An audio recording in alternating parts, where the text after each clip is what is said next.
जांच के बाद में आपको समझ नहीं आएगा, राजेश पाठक बहुत बुरी तरीके से हिला हुआ था, बहुत परेशान था, तभी तो उसके 16-18 वाहन जब्त किए गए थे ना। क्या कर सकते। मैंने कहीं भी किसी पत्रकार को भ्रष्टाचारी और भ्रष्ट नहीं कहा है। मैंने माइनिंग इंस्पेक्टर आर.के. खातरकर को भ्रष्ट कहा है, भ्रष्टाचारी कहा है, किसी अधिकारी को भी भ्रष्टाचारी नहीं कहा। आरोप रामकुमार नकपुरे ने मेरे ऊपर लगा कि मैं सांप का जहर बेचता हूं। अब उसको रामकुमार नकपुरे को यह सिद्ध करके देना पड़ेगा कि मैंने कहा और किसको। साहब, मीरकपुर में गरीबों की जमीन हड़पी गई डीपी राय माइंस ठेकेदार के द्वारा, उस पर मैं लगातार 2 साल से जंग लड़ रहा हूं और अभी माननीय उच्च न्यायालय जबलपुर में परसों के दिन मैं उसकी याचिका लगा कर आया हूं। इसने लगाए, मगर कंकर मुजारे जी अभी 1-2 दिन के बाद में आपको ग्राउंड पर दिखेंगे और लड़ाई करते हुए दिखेंगे। आप निश्चिंत रहिए, कंकर मुजारे जी खामोश नहीं है। कंकर मुजारे रेत घाट तक पहुंची आमने सामने की तकरार, राजा लिल्हारे ने खोला मोर्चा। बालाघाट जिले में बीते कुछ समय से रेत का मुद्दा लगातार चर्चा में बना हुआ है। मामला तब और गर्मा गया जब 25 नवंबर को पूर्व जिला पंचायत सदस्य रामकुमार नकपुरे ने एक प्रेस वार्ता में जितेंद्र उर्फ राजा लिल्हारे पर गंभीर आरोप लगा दिए। इसके जवाब में राजा लिल्हारे ने बालाघाट जिले के सभी इलेक्ट्रॉनिक और प्रिंट मीडिया के पत्रकारों को एक प्रेस वार्ता के लिए आमंत्रित किया, जहां आज आयोजित इस प्रेस वार्ता में खबर की तीर न्यूज समेत कई अन्य समाचार पत्रों के पत्रकार भी उपस्थित रहे हैं। राजा लिल्हारे ने प्रेस वार्ता के दौरान भौरगढ़ घाट में चल रहे रेत उत्खनन को लेकर खुलासा किया कि वहां का रेत उत्खनन पूरी तरह से अवैध है। उन्होंने बताया कि इस संबंध में उन्होंने कई बार उच्च अधिकारियों और विभागों में शिकायत दर्ज कराई है, लेकिन अब तक कोई ठोस कार्यवाही नहीं हुई है। उन्होंने आरोप लगाया कि रेत व्यापारियों को जो घाट की सीमा आवंटित की गई थी, वे उससे रेत न निकालकर नदी के अन्य हिस्सों से अवैध उत्खनन कर रहे हैं।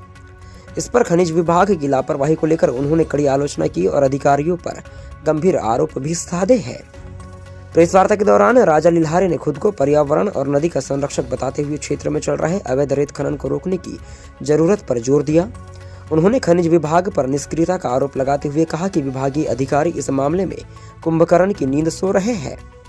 रामकुमार नकपुरे द्वारा लगाए गए आरोपों का जवाब देते हुए राजा लिल्हारे ने कहा कि यदि रामकुमार नकपुरे के पास उनके खिलाफ कोई सबूत है तो वे पेश करें। उन्होंने कहा कि वह कभी किसी तरह के अवैध काम में शामिल नहीं रहे। प्रेस वार्ता में उन्होंने कई अन्य मुद्दों पर भी चर्चा की और पत्रकारों के सवालों का जवाब भी दिया है। संबंधित मामले में हमने खनिज विभाग अधिकारियों पर लगे आरोपों में उनका पक्ष जानना चाहा और उनसे दूरभाष के माध्यम से बात करनी चाहिए तो श्री सुरेश कुलस्ते के द्वारा फोन ही काट दिया गया। वहीं अन्य पत्रकार साथी द्वारा जब माइनिंग अधिकारी आर.के. खातरकर से दूरभाष पर बात की गई तो उन्होंने कहा कि वे भोपाल में है और इस वक्त बात नहीं कर सकते हैं। खैर, राजा लिल्हारे ने प्रेस वार्ता के दौरान अपने शिकायती आवेदनों के साथ कई आरोप खनिज विभाग और रेत व्यापारियों पर लगाए हैं। देखिए पूरी खबर। नमस्कार साथियों, मैं राहुल आपका फिर से हमारे चैनल खबर के तीर में स्वागत करता हूं।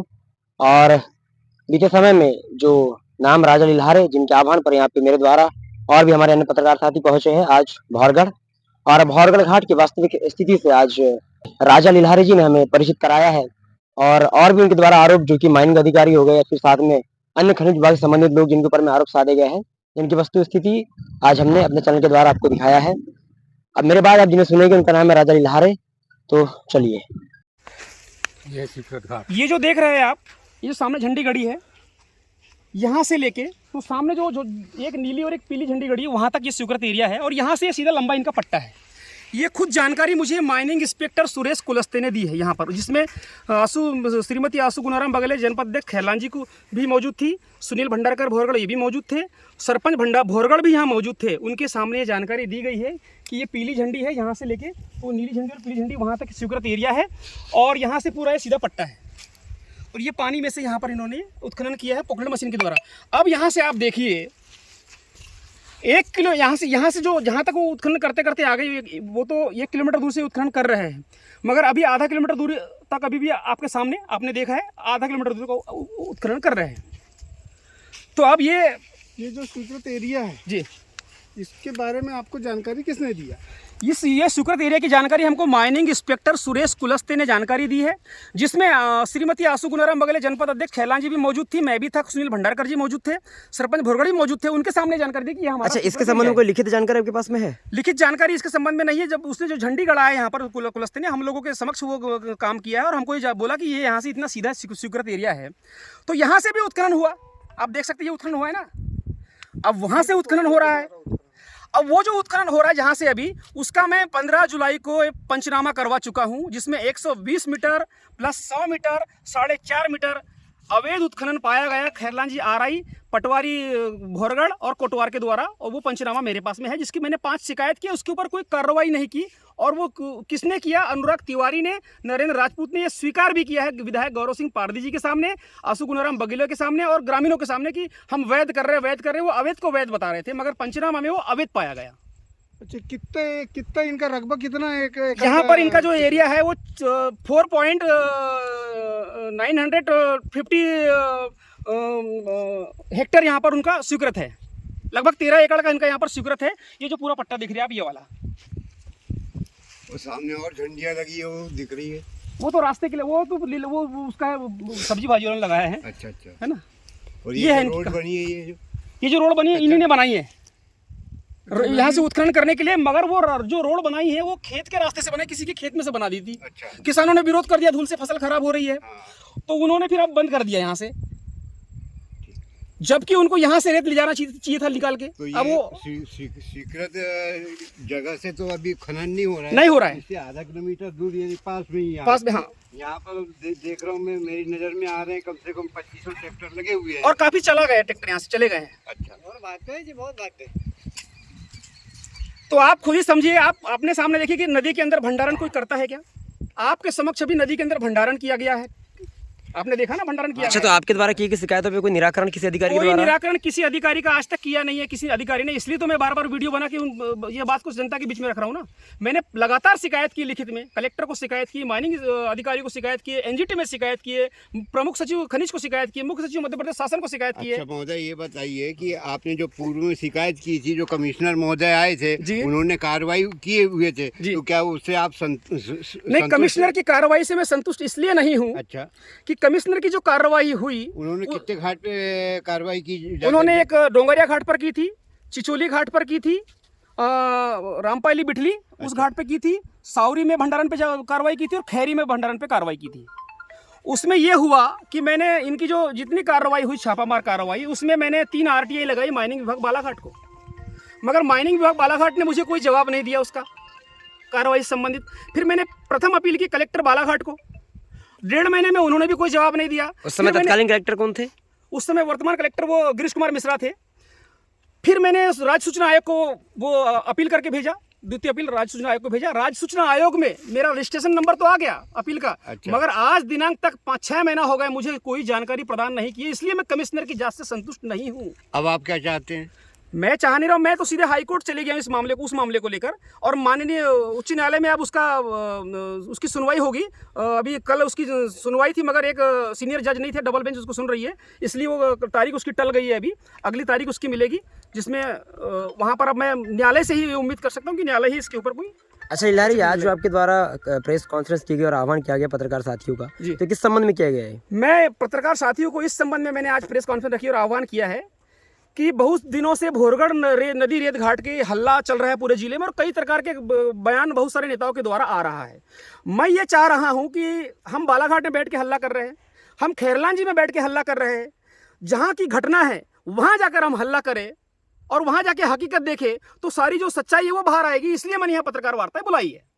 आपने माननीय महामहिम राष्ट्रपति महोदय को भी शायद हाँ, मैंने का पोस्ट के माध्यम से 30/9/2024 को माननीय राष्ट्रपति महोदय भारत सरकार को मैंने एक याचिका दी थी, और प्रधानमंत्री को भी, माननीय प्रधानमंत्री जी को भी लिखी थी, मुख्यमंत्री मध्य प्रदेश को, राज्यपाल महोदय मध्य प्रदेश को, मुख्य सचिव को, इनको मैंने याचिका की थी। उसमें मुझे अभी 3 दिन पहले जवाब आया है राष्ट्रपति सचिवालय का, और उन्होंने सीधे निर्देशित किया है मुख्य सचिव मध्य प्रदेश शासन को कि याचिकाकर्ता को पूरी की पूरी जो जांच की गई है उसकी पूरी जानकारी दे दी जाए। ये निर्देशित किया है मुख्य सचिव मध्य प्रदेश शासन को। तो क्या आपको मिल गई है? अभी तक मुझे कोई जानकारी प्रदान नहीं की गई है मध्य प्रदेश शासन के मुख्य सचिव के द्वारा। अच्छा, बीते कुछ समय से लगातार पत्राचार के माध्यम से कहा जा रहा है कि जो राजा लिल्हारे वो पत्रकार भाइयों को भ्रष्टाचारी कहता है। इस बात में कितनी सत्यता है? देखिए, मैं राजा लिल्हारे ने अगर किसी पत्रकार भाइयों को अगर भ्रष्टाचारी और भ्रष्ट बोला होगा तो राजा लिल्हारे के ऊपर वो बेहिचक कार्रवाई कर सकते हैं। मैंने कहीं भी किसी पत्रकार को भ्रष्टाचारी और भ्रष्ट नहीं कहा है। मैंने माइनिंग इंस्पेक्टर RK खातरकर को भ्रष्ट कहा है, भ्रष्टाचारी कहा है, किसी अधिकारी को भी भ्रष्टाचारी नहीं कहा है, क्योंकि माइनिंग अधिकारी RK खातरकर भ्रष्टाचारी है और उसके पूरे प्रमाण मैं दूंगा, और माइनिंग विभाग के सुरेश कुलस्ते भ्रष्टाचारी है, इसके भी प्रमाण मैं दूंगा। तो वर्तमान में प्रमाण कहाँ है? वर्तमान प्रमाण मेरे साथ में बताओ, कागज भैया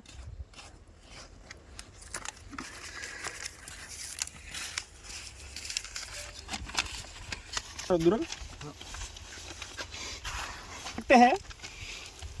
ये मैंने शिकायत की है कलेक्टर महोदय को, जिन्होंने प्रेषित कर दिया माइनिंग विभाग को 14/10/2024 को भोरगढ़ नदी रेत घाट में अवैध उत्खनन के संबंध में। इस पर कोई कार्रवाई नहीं की गई। फिर से मैंने एक शिकायत की है 22/10/2024 को, इस पर भी कोई कार्रवाई नहीं की गई। और उसमें बाकायदा जीपीएस लोकेशन में बताया गया है कि किस तरह से मशीन से नदी के अंदर रास्ता बनाया जा रहा है और नदी में पूरा मैदान बना दिया गया, जो सामने देख रहे हैं आप। रेत को खराब कर दिया गया है। फिर मैंने शिकायत की है एनजीटी कोर्ट भोपाल को 14 तारीख को 14/10 को, और मुख्य सचिव मध्य प्रदेश शासन को भी किया है। ऐसा पकड़ के दिखाइए। मुख्य सचिव मध्य प्रदेश शासन को किया, पोस्ट के माध्यम से आर्थिक अपराध प्रकोष्ठ को किया, यहाँ इतना भ्रष्टाचार किया जा रहा है।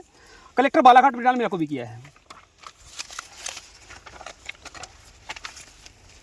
फिर मैंने 11/11 को एक शिकायत की है बालाघाट कलेक्टर को, इस पर भी कोई निराकरण नहीं किया गया।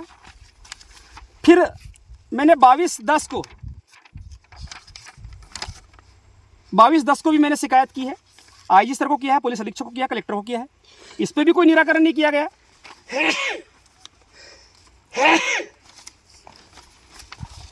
और भोरगढ़ ग्राम वासियों के द्वारा भी शिकायत की गई है, उस पर भी कोई निराकरण नहीं किया गया 18 तारीख को।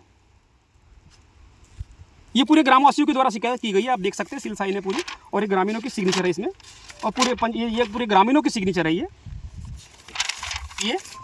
किस तरह से लूट रहा है, इसका मैंने दिया था पानी के अंदर से डंपर और पूरा ये दिया था जीपीएस लोकेशन में फोटो उसका बना करके। ये सरपंच ने जो निरस्त करने के लिए बोला है घाट, वो प्रस्ताव पास किया, उसका प्रस्ताव की कॉपी भी दी है मैंने, ये प्रस्ताव की कॉपी है। मैं लगातार शिकायत कर रहा हूँ इस घाट के संबंध में, अब कोई अधिकारी सुन नहीं रहा है। पर शिकायतों का प्रमाण से क्या तात्पर्य है? शिकायतों का प्रमाण से मतलब जिस तरीके से आपने कहा कि मेरे पास प्रमाण है हाँ। कि खातरकर साहब जो है वो भ्रष्ट है, तो शिकायतों का प्रमाण से क्या तात्पर्य है? मैं लगातार खातरकर को फोन लगा रहा हूँ, मैं सारे स्क्रीनशॉट दे रहा हूँ आपको। जब से यहाँ अवैध उत्खनन होना शुरू हुआ है, मैंने लगभग 50 फोन कॉल किए आर के खातरकर को, मेरा एक भी बार उन्होंने फोन नहीं उठाया। मैंने लगातार शिकायत की है, उन्होंने कोई जांच नहीं की। अभी मैंने सीएम हेल्पलाइन में शिकायत की है 181 में, और वो बैठे बैठे वहाँ से निराकरण दे रहे हैं कि वो वैध घाट है, वहाँ कोई अनियमितता नहीं की जा रही है, वो ये निराकरण दे रहे हैं, वो स्पॉट निरीक्षण कर ही नहीं रहे हैं। तो मैं उनको भ्रष्ट नहीं कहूँ तो क्या ईमानदार कहूँ, आप ही बताइए मुझे जरा। अगर वो भ्रष्ट नहीं है तो वो जांच करते ना निष्पक्षता के साथ में, वो निष्पक्षता के साथ में जांच नहीं कर रहे, इसलिए वो भ्रष्ट है। मैं फिर कह रहा हूँ कि वो भ्रष्ट है। अच्छा, आपके अनुसार माइनिंग प्रशासन सोया हुआ है? सोया हुआ है। ये रख दो, इसलिए मैंने आपको यहाँ स्पॉट पे लाया कि आप सच्चाई अपनी आंखों से देख सके। अच्छा, लेकिन आज की प्रेस कॉन्फ्रेंस का मुख्य मुद्दा तो रामकुमार नकपुरे द्वारा आपके ऊपर लगाया गया एलिगेशन के ऊपर था। देखो, रामकुमार नकपुरे ने जो मेरे ऊपर एलिगेशन लगाया कि मैं सांप का जहर बेचता हूँ, तो ये आरोप मेरे ऊपर किसने लगाया है? रामकुमार नकपुरे ने। तो आरोप जो लगाया रामकुमार नकपुरे, तो रामकुमार नकपुरे इसको सिद्ध करके देगा ना। आरोप तो मैंने अपने ऊपर नहीं लगाया ना, आरोप रामकुमार नकपुरे ने मेरे ऊपर लगाया कि मैं सांप का जहर बेचता हूँ। अब उसको रामकुमार नकपुरे को यह सिद्ध करके देना पड़ेगा कि मैंने कहां और किसको सांप का जहर बेचा है, किसके माध्यम से बेचा है, कब निकाला है, ये पूरी जानकारी रामकुमार नकपुरे ही देंगे। और उनको नकपुरे को आपके ऊपर एलिगेशन लगाने से क्या मतलब है, मतलब उनका क्या मोटिवेट है आपसे? देखिए, मैं आपको बताना चाहता हूं, जब मैंने रेत माफिया के ऊपर कार्रवाई करवाई है, कमिश्नर की जब कार्रवाई की 4 जनवरी 5 जनवरी को, तो अचानक रामकुमार नकपुरे 15 जनवरी को सामने आए और एक लेटर लिख रहे कि राजा लिल्हारे लोधी समाज के लोगों को, लोधी समाज का अपने आप को ठेकेदार समझ रहा है और लोधी समाज के लोगों को जोड़ रहा है। राजा लिल्हारे के लोधी समाज से कोई संबंध नहीं है। और इस तरह की रामकुमार नकपुरे रेत माफिया के पक्ष में लिखकर उनको दे रहा है कि पूर्व जिला अध्यक्ष लोधी समाज महासभा बालाघाट, और उसका लेटर पेड भी दे रहा है। तो मुझे ये बात समझ नहीं आती कि जब रेत माफिया पे कार्रवाई होती है तो रामकुमार नकपुरे के पेट में और सर में और अजाब मंदरेले के पेट में और सर में क्यों दर्द होता है। मेरा इनसे कोई लेना देना नहीं है, मेरी कोई इनसे व्यक्तिगत दुश्मनी नहीं है, मगर मुझे एक बात समझ नहीं आती, कि इन दोनों लोगों को तकलीफ क्यों होती है। आंसू गुनाराम बघेले के साथ में जब वहां पर मामला हुआ था 11 जुलाई को चिचोली रेत घाट में, तब भी राम कुमार नकपुरे सामने आ गए और उनके खिलाफ बयानबाजी कर रहे। तो एक बात समझने की है कि जब जब रेत माफिया, मेरी लड़ाई रेत माफिया से है ना, नदी को बर्बाद करने वाले से है ना, इनको तकलीफ क्यों हो रही है, अब इनको तकलीफ क्यों हो रही है बताएंगे। अच्छा लिल्हारे जी, लगातार ये सवाल उठते रहता है जनता के बीच में जी। कि अगर राजा लिल्हारे जी को इतनी ही समस्या है, फिर समाज सेवी बनने का शौक चढ़ा है, तो वे किसानों के पक्ष में, क्षेत्र में रोजगार के पक्ष में बात क्यों नहीं करते, केवल रेत घर को लेकर क्यों चलते हैं? रोजगार से संबंधित भोरगढ़ में मनरेगा में जो घोटाला हुआ है, गरीबों का हक मारा गया है, आपको भोरगढ़ वासी बता देंगे। उस पे मेरी जांच चल रही है, भोरगढ़ के सरपंच पे, भोरगढ़ के सहायक सचिव पे और सचिव के ऊपर।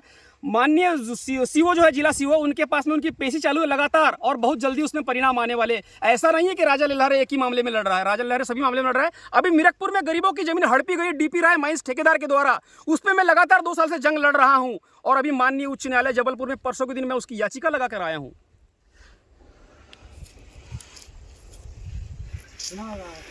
कि मैं एक ही मुद्दे के लिए लड़ रहा हूँ, मैं मेरे आसपास जितनी समस्या है मैं सबके लिए लड़ता हूँ। इसको समस्या हो रही है, इसके लिए मैं 1 साल से लड़ रहा हूँ, उसको पूछ लो। इसको परेशान कर रहा है अश्विनी उपाध्याय, जिला शिक्षा अधिकारी, उसके लिए मैं लड़ रहा हूँ। आपको जो दिख रहा है, आपको लग रहा होगा कि ये एक ही चीज़ के लिए लड़ रहे हैं, नहीं, ऐसा नहीं है। मैं सारे चीज़ के तथ्य दूंगा आपको। अभी परसों के दिन हमारी वहाँ पर कुछ मीडिया के भाइयों को मैंने बुलाया मीरकपुर में, जहाँ डीपी राय ने गरीब आदिवासियों की ज़मीन हड़पी है, उस पर भी वहाँ पर मैं जाकर अभी सारी स्थिति दिखाने वाला हूँ पत्रकार लोगों को। ऐसा नहीं है, राजा लिल्हारे हर चीज़ के लिए लड़ता है, मगर एक टारगेट किया जा रहा है राजा लिल्हारे को जबरदस्ती की। ये राजा लिल्हारे रेत के पीछे क्यों पड़े, रेत के पीछे क्यों। अच्छा लिल्हारे जी, आपका जो एक यूट्यूब चैनल है आपके ही नाम से जी, तो उसमें बीते 9 माह पहले एक न्यूज़ आपके द्वारा एक वीडियो प्रसारित किया गया था कि कटंगी विधायक गौरव पारदी का व्यक्ति वीरू भंडारकर आपको मारने की कोशिश कर रहा है। हाँ, लेकिन वर्तमान समय में आप अधिकांश अपने वीडियो में वर्तमान जो विधायक है कटंगी गौरव पारदी जी, उनका पक्ष लेते हुए दिखते हैं। हाँ, तो आपके बीच में सामंजस्य कैसे स्थापित है? उस समय आप उनको सामंजस्य का कारण लगा ये रहे है, थे। मेरा सामंजस्य अच्छाई और बुराई से होता है, आप समझ रहे। उस समय विधायक गौरव सिंह पारदी जी उन लोगों का पक्ष ले रहे थे, इसलिए मैं उनके विरोध में था। किंतु आज विधायक गौरव सिंह पारदी सत्ता में रहने के बाद भी वो नदी बचाने के लिए आ रहे, इतने प्रेशर के बाद, इसलिए मैं उनके पक्ष में बात कर रहा हूं, क्योंकि वो अपना कर्तव्य निभा रहे। नदी बचाने कम से कम आ तो रहे हैं, कोई विधायक नहीं आ रहे, मगर गौरव सिंह पारदी जी तो आ तो रहे नदी बचाने के लिए, इसलिए मैं उनका पक्षधर हूं। अभी जो अच्छा करेगा वर्तमान में, आज कोई बुरा व्यक्ति है तो मैं उसकी बुराई करूंगा, अगर वो कल अच्छा हो तो उसकी अच्छाई की भी तारीफ करूंगा, मगर कल वो बुरा हो जाए अच्छा व्यक्ति तो मैं उसकी बुराई भी करूंगा। मेरा मतलब यह है, मैं किसी का पक्षधर नहीं हूं, मैं अच्छाई और बुराई का पक्षधर हूं। जो वर्तमान में अच्छा करेगा मैं उसका पक्षधर हूं। पिछले कई समय से आप संघर्ष कर रहे हैं, परिणाम अभी तक कुछ नहीं निकला। देखिए, परिणाम मैंने लाए हैं, मगर आपको समझ नहीं आ रहे हैं। अगर परिणाम नहीं आया होता तो कमिश्नर की जांच नहीं हुई होती। कमिश्नर आए और कमिश्नर की जांच के बाद में आपको समझ नहीं आएगा। राजेश पाठक बहुत बुरी तरीके से हिला हुआ था, बहुत परेशान था, तभी तो उसके 16-18 वाहन जब्त किए गए थे ना, काफी जुर्माना उसके ऊपर किया गया था ना। आप परिणाम कैसे नहीं आए बोल रहे? जो काम यहाँ पर बड़े बड़े नेताओं ने नहीं किया, वो राजा लिल्हारे ने करके दिखाया ना। कमिश्नर को लाया जमीन पर, जांच करवाई ना। मेरा मतलब वो नहीं था, मेरा मतलब ये था कि इतनी संघर्ष करने के बाद, इतना करने के बाद में अभी भी ट्रैक्टर लगे हुए, मात्र भौरगढ़ घाट की बात। देखिए, भौरगढ़ घाट ही नहीं है, रामपाटी घाट है, ये घाट है, वो घाट, बहुत सारे। बिल्कुल, मैं सारे घाटों का शिकायत कर रहा हूँ। मेरा मतलब ये है कि मैं अपना कर्तव्य निभा रहा हूँ, प्रकृति के प्रति जो मेरा कर्तव्य है वो मैं निभा रहा हूँ। मेरा जितना सामर्थ्य है उस हिसाब से मैं लड़ रहा हूँ। मैंने लिखित शिकायत की, उन्होंने कोई जांच नहीं की। मैं न्यायालय गया, न्यायालय में लड़ रहा हूं। और फिर ये अगर कोई अधिकारी जांच नहीं कर रहा है, फिर मैं वीडियो बना के सार्वजनिक नहीं करूं तो क्या करूं बताइए आप। मैं लड़ रहा हूं ना, मैं अपना कर्तव्य निभा रहा हूं। परिणाम क्या आएंगे मुझे नहीं पता, मगर मैं अब जीते जी अपनी प्रकृति के साथ में गद्दारी होते हुए नहीं देख सकता। होगा तो मैं उसके लिए लड़ूंगा, भले मेरी जान चले जाए। मैं जिस जमीन का अन्न खाता हूं, जिस जमीन से जल पीता हूं, जिन पेड़ पौधों से ऑक्सीजन लेता हूं, अर्थात जिससे मैं जिंदा हूं, और मैं जिससे जिंदा हूं उसके ऊपर अगर अत्याचार हो और मैं खामोश रहूं तो ऐसी कायरतापूर्ण जीवन मेरा किसी काम का नहीं है। इसलिए मैं अपना कर्तव्य निभाने के लिए लड़ रहा हूं। अच्छा, बीते समय में देखा जा रहा था कि आपके साथ आपकी लड़ाई में जो पूर्व सांसद है हमारे माननीय कंकर मुंजारी जी, वो भी साथ में दिखते थे, पर वर्तमान कंकर मुजारे जी लगातार लड़ रहे हैं। मैं आपको बता दे रहा हूं कि ऐसे ही झूठा मामला बनाया था माननीय कंकर मुजारे जी के ऊपर चुटिया घाट में। उनको ग्रामीणों ने जानकारी दी थी, गुने चुटिया घाट में वे वहां गए थे। उनके ऊपर रेत माफिया राजेश पाठक ने झूठा मामला बनाया था अपने आदमियों के द्वारा। उस मामले की सुनवाई अभी करीब आ गई है। MP MLA कोर्ट वहां पर जबलपुर में उस मामला चल रहा है, और वो जानबूझ के अभी अपने आप को थोड़ा सा सेफ रख रहे कि वो दोबारा एलिगेशन, झूठा एलिगेशन न लगाए। मगर कंकर मुजारे जी अभी 1-2 दिन के बाद में आपको ग्राउंड पर दिखेंगे और लड़ाई करते हुए दिखेंगे, आप निश्चिंत रहिए। कंकर मुजारे जी खामोश नहीं है, कंकर मुजारे जी लगातार लेटर लिख रहे हैं, लगातार लड़ रहे हैं। और राजा लिल्हारे अगर लड़ पा रहा है, इसका मुख्य कारण कंकर मुजारे है। अगर कंकर मुजारे नहीं होता तो राजा लिल्हारे नहीं लड़ पाता। ये देन है, ये कंकर मुजारे की देन है।